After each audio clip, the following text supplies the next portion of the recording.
For the weapon, we're aiming at the level 70 weapon, which is guaranteed stats and has higher basic attributes. Just do your rate every week and you'll get enough of them to craft it. For the sub pieces, we want to get head, chest, gloves, and bracelet right. The reason being is that the head and the chest cannot roll crit, and the bracelet right cannot roll mastery, and the gloves cannot roll versatility, which are all the stats we want. So even if you do a lot of world bosses, if you do a lot of dungeons runs, even if you get like good pieces from them, it's not gonna drop the best pieces that could contain the stat that you want. So that's why we use set gear on those pieces instead. Now for the shoes, you can farm it normally with the Frostbeam spec because boots specifically cannot roll luck, which means it's easier to get crit and haste or crit and versatility. You're aiming at crit and versatility preferably, but if you do get crit and haste, it's a usable piece. It's the same reason we chose this one for the set gear, because it cannot roll mastery, which means it will roll luck a lot, and it will be very cancer to farm a piece without luck. And since we want to avoid the luck at all costs, it's better to just use the set to not bother with it.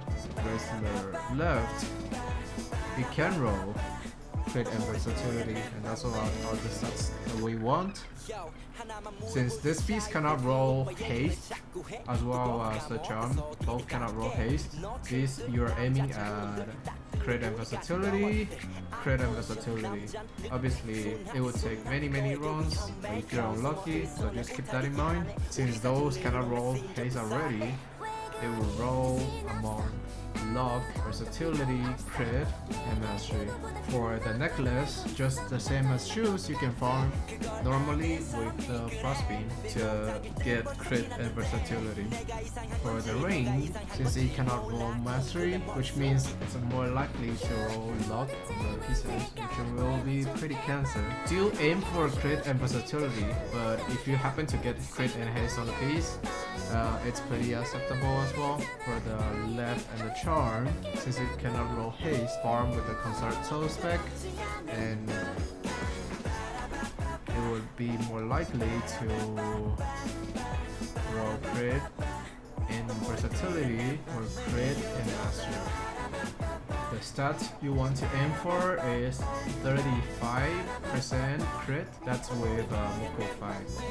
For versatility, you're aiming at around 800 to 1000. This actually scales better than Haste and Mastery and Force.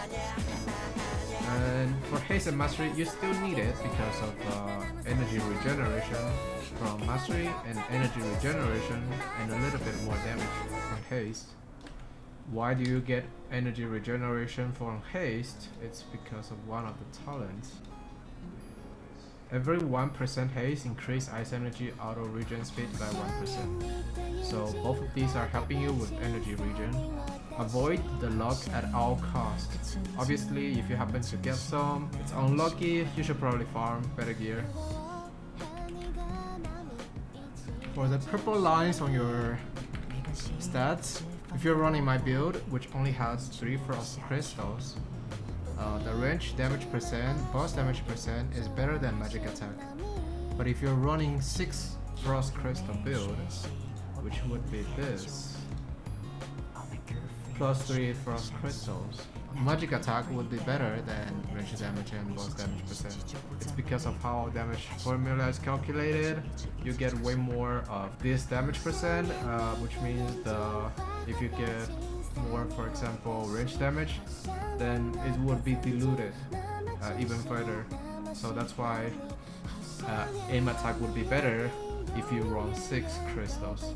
Now if you're only running my build or a similar build that only has 3 frost crystals, it's better to get range damage percent or boss damage percent because you're not diluting that multiplier by that much. Now if you happen to get cast speed on your gear, it is acceptable, but just keep in mind that it's worse than getting damage percent because there's a cap to it.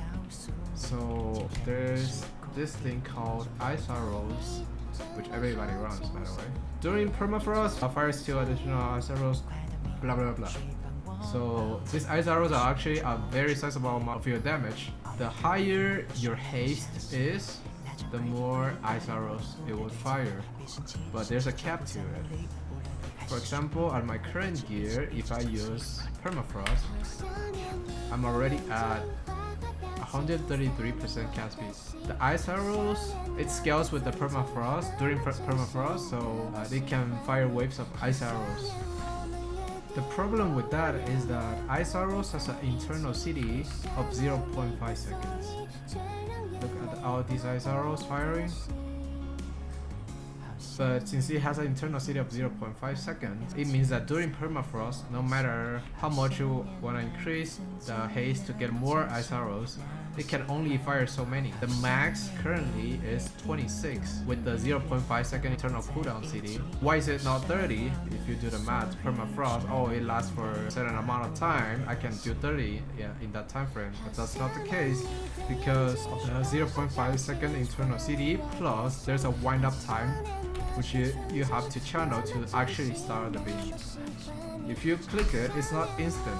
There's some delay to it. So that's why it's actually only 26 waves of ice arrow during permafrost instead of 30. For Imagines, the best to go for are Muku Chief and Muku Scout. If you're not able to get a Muku Chief, then Infernal Goblin Mage would be your second one. Tina technically is higher damage than Muku Scout, but it's very expensive to make. We don't ever run this because Mastery scales very bad with our build. It's possible to run Celestial Flyer because it scales good with our build, and it's actually better than Muku Scout before we get even higher stat gear like level 80 gear, level 100 gear. At the moment, Celestial Flyer 5 would beat Muku Scout 5, but I don't think it's worth to go for. It's not that much better. Well, that's pretty much all I can think of. If there's anything more you want to know about the class, please leave it down in the comments so I can make another video about it. Thanks for all the support. If you like the content, please subscribe.